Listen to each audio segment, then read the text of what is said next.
Alors, t'as vu Fabien Roussel chez Bourdin? Le PCF qui présente un candidat pour la première fois depuis les même pas 2% de Marie-Georges Buffet en 2007? Oui. Et alors, t'en penses quoi? T'as rien à dire là-dessus? Non. Attends, pas toi.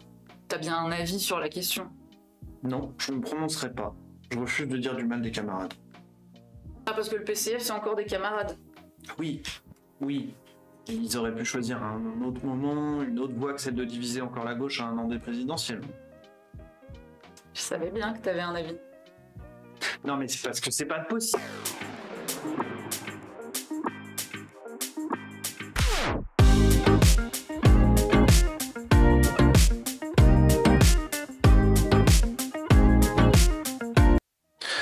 Tout a déjà été dit au CGU PCF et pourtant, on va quand même vous donner notre avis. Parce que c'est vrai que c'est de ça dont on avait besoin là, maintenant, à un an des présidentielles avec la crise du Covid, la précarité qui augmente, les thèses néolibérales et ou fascistes qui pullulent, un nouveau candidat providentiel à gauche. La semaine dernière, on vous parlait dans cette vidéo de l'inefficacité des primaires pour faire gagner la gauche au présidentiel. Alors nous, on s'était dit non mais ils vont être un peu malins, ils vont tirer les leçons du passé, pas refaire de primaires.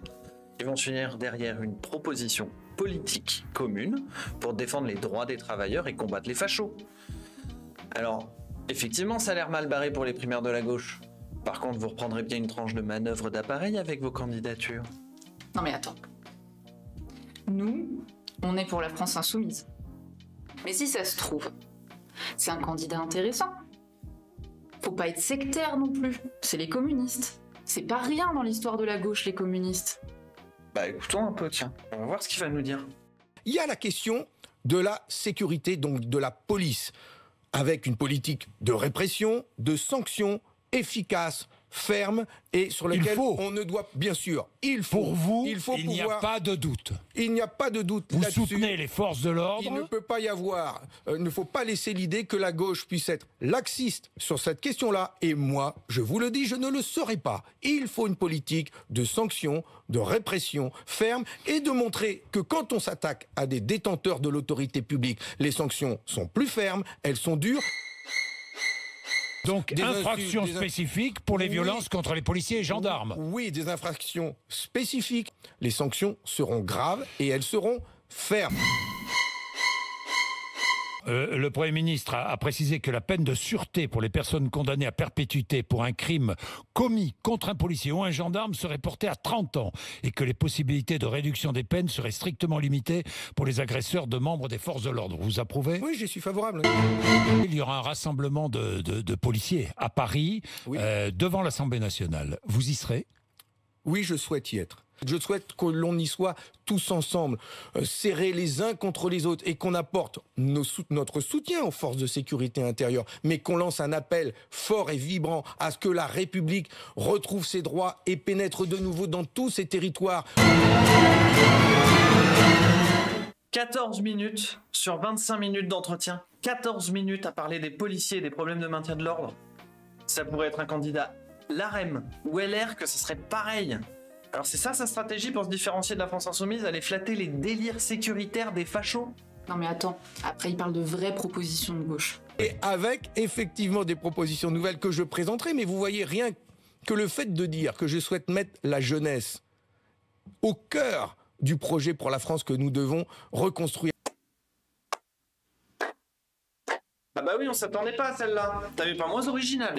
Alors je dis à la jeunesse... Ce sont les jeunes Français les premières victimes de l'immigration. Je voudrais m'adresser à la jeunesse. La dynamique d'entrée des jeunes la plus forte dans le marché du travail, c'est une chance. C'est-à-dire avec la jeunesse. Tout ce qui est jeune comprend quand il le dit, le vieux bonhomme, le vieux français que je suis. Elle est moins floue aussi, parce que ça veut dire quoi, mettre la jeunesse au centre de la politique? Nous devons mettre le paquet pour notre jeunesse, pour faire en sorte qu'ils aient accès au savoir, à la connaissance et la garantie d'un métier qui va les rémunérer à la hauteur de leur diplôme. Super.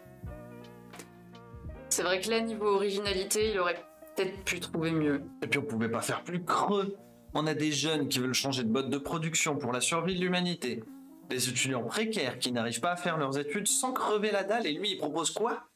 Quand vous aurez un diplôme, vous serez payé à hauteur de ce diplôme. Bah on espère bien, oui. Donc ceux qui ont les moyens de terminer leurs études pourront être payés comme il se doit, et les autres? Il fait quoi contre les inégalités d'accès aux études? Contre les inégalités scolaires? Non mais attends, il avait peut-être juste pas le temps de développer son projet. Il avait 25 minutes! Il a préféré passer les plats que lui tendait Bourdin sur la question de la sécurité. Alors, sur son Twitter, il dit qu'il veut proposer un minimum de revenus pour les étudiants à 850 € par mois. C'est pas mal ça. Attends, je sais. C'est déjà dans l'avenir en commun depuis 2016, c'est ça? Plus ou moins. Mais ce qu'il propose est moins ambitieux. Donc soit il copie la REM-LR et le RN sur les questions sécuritaires, soit il copie mal LFI sur la question des étudiants. Et puis bon, on peut se moquer de Mélenchon sur YouTube qui essaie de rallier les jeunes, mais le livret de l'avenir en commun sur la jeunesse, il n'a pas été écrit par lui. Il a été écrit par des jeunes, par des étudiants.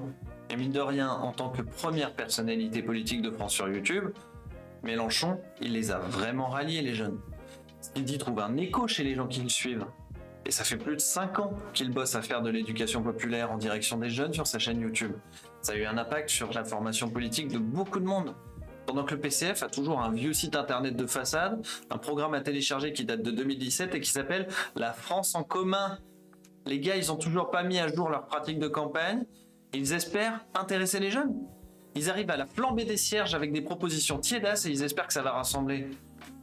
À la flambée des cierges. C'est pas une expression de vieux, ça? Si. Mais c'est pas de ça dont on parlait.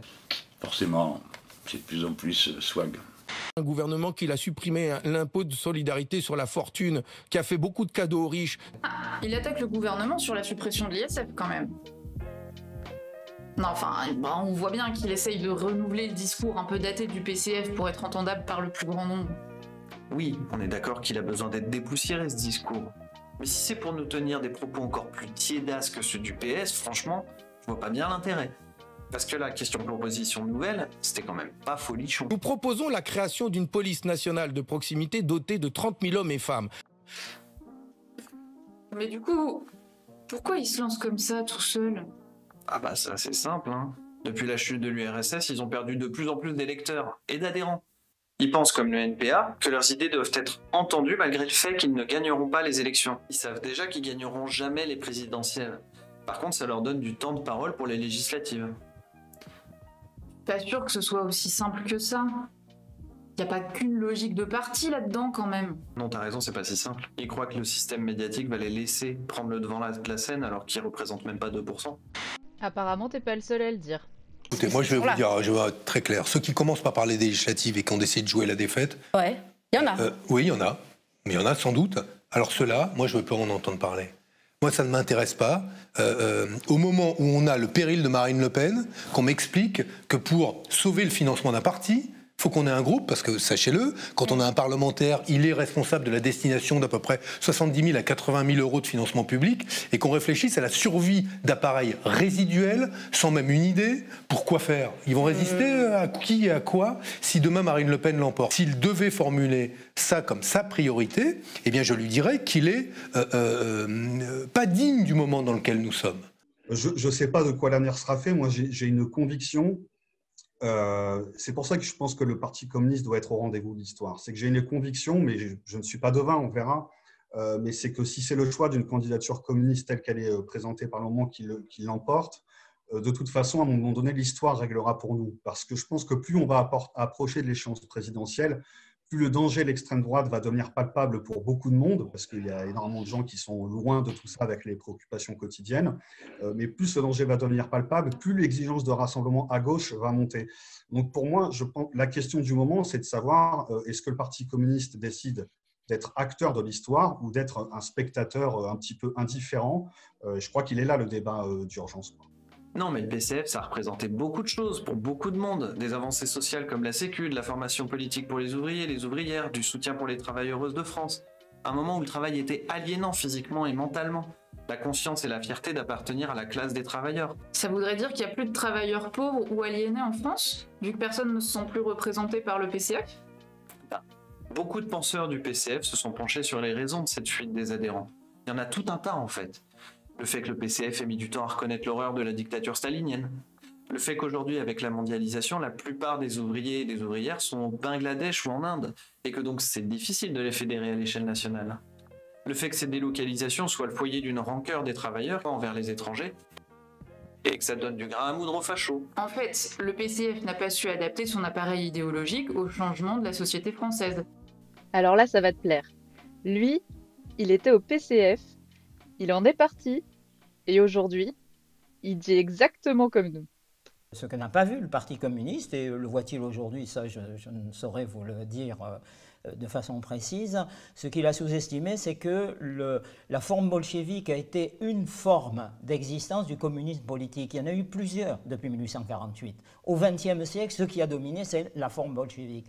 Or, cette forme bolchevique n'est plus adaptée aux conditions de la société et du monde contemporain. Ça ne peut plus être la forme privilégiée de conception de la révolution. À partir de là, il faut changer non seulement de logiciel intellectuel, de façon de regarder le monde et la société, mais il faut changer en profondeur la façon de faire la politique et de remettre en question le mode de fonctionnement des organisations politiques. Je pense qu'aujourd'hui, la politique est à repenser dans son ensemble. Il faut retisser en particulier des liens nouveaux entre le politique, le social, le culturel, le sociétal, ce qui ne s'est pas fait au XXe siècle où, j'allais dire, le primat du politique a établi des relations déséquilibrées avec le reste de la société. Il faut retisser ces liens du social et de la politique. Il faut penser l'activité politique en direction des catégories populaires. Il faut unifier le peuple aujourd'hui, mais en sachant que, à la différence de ce qui s'est passé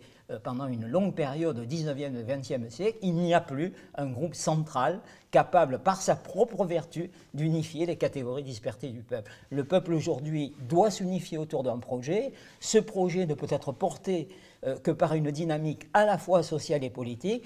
Et sur le plan politique, il faut des formes d'association, d'organisation politique qui ne soient plus dominées par la vieille forme historique, hiérarchique, verticale, qui a été celle du parti politique traditionnel. Mais du coup, ça veut dire que le marxisme c'est fini? Ça n'a plus de sens? Faut abandonner la lutte pour émanciper le travail? Non, faut abandonner le PCF. Je croyais qu'on disait pas de mal des camarades. Non mais faut voir la gueule des camarades aussi. À force de s'allier avec le PS pour décrocher des circonscriptions, à force de faire des compromis sur leur projet de partage des richesses, ils en viennent à ne plus porter leur projet d'émancipation des travailleurs, mais juste à adopter des stratégies molles de survie. Ce sont juste des manœuvres d'appareil. Ils veulent sauver leur parti en récupérant des nouveaux adhérents et en conservant leurs élus, quitte à mettre en péril le bien-être collectif des gens qu'ils prétendent défendre en menaçant la possibilité déjà infime que la gauche soit au second tour aux prochaines élections présidentielles. Ouais. Du coup, c'est plus trop des camarades en fait. Non, mais je crois surtout que la logique austéritaire, l'idée qu'il va falloir rembourser une dette pour toujours, c'est tellement implanté dans l'esprit des gens qu'ils n'osent plus espérer un mieux-être professionnel et social. On se dit que notre vie est quand même moins terrible que celle de nos grands-parents, qui travaillaient dans les mines ou qui n'avaient pas de congés payés. On se dit qu'on n'a plus rien à réclamer au monde politique pour améliorer notre vie et nos conditions de travail. Qu'on a meilleur compte à défendre ce qu'on a déjà contre les plus pauvres, qui menacent nos possessions. Marx ne pouvait pas prévoir la mondialisation, les bullshit jobs, les sociétés de services, le réchauffement climatique. Donc forcément, il faut réinventer le communisme au regard des réalités sociales actuelles. Pourtant, Marx et le communisme, c'est pas une doctrine, ça évolue. Il y a des tas de chercheurs qui proposent des solutions politiques aux problèmes actuels. Mais on les connaît peu et elles n'ont pas encore pris corps dans le monde politique. Le PCF pourrait porter des projets d'espoir collectif.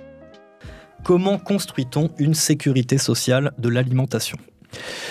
Chaque personne aurait une carte vitale et en abonde donc de 100 € par personne et par mois. Ça représente 80 milliards. Et ces 80 milliards ne peuvent être dépensés qu'auprès de professionnels conventionnés. Au lieu de nous promettre toujours plus de flics. Oui, mais pour le moment, tout est dit. Les nouvelles pensées marxistes, on verra ça la semaine prochaine.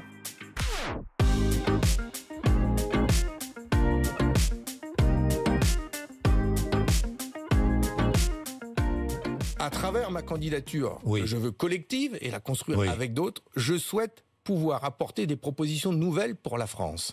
Parce que nous avons véritablement besoin de construire un nouveau modèle de société. Mais tous les candidats vont me dire ça. Vont arriver et vont me dire « je souhaite apporter des propositions nouvelles ». Tous vos candidats vont peut-être dire ça, mais moi je serai peut-être le seul de neuf. On sait jamais, sur un malentendu ça peut marcher.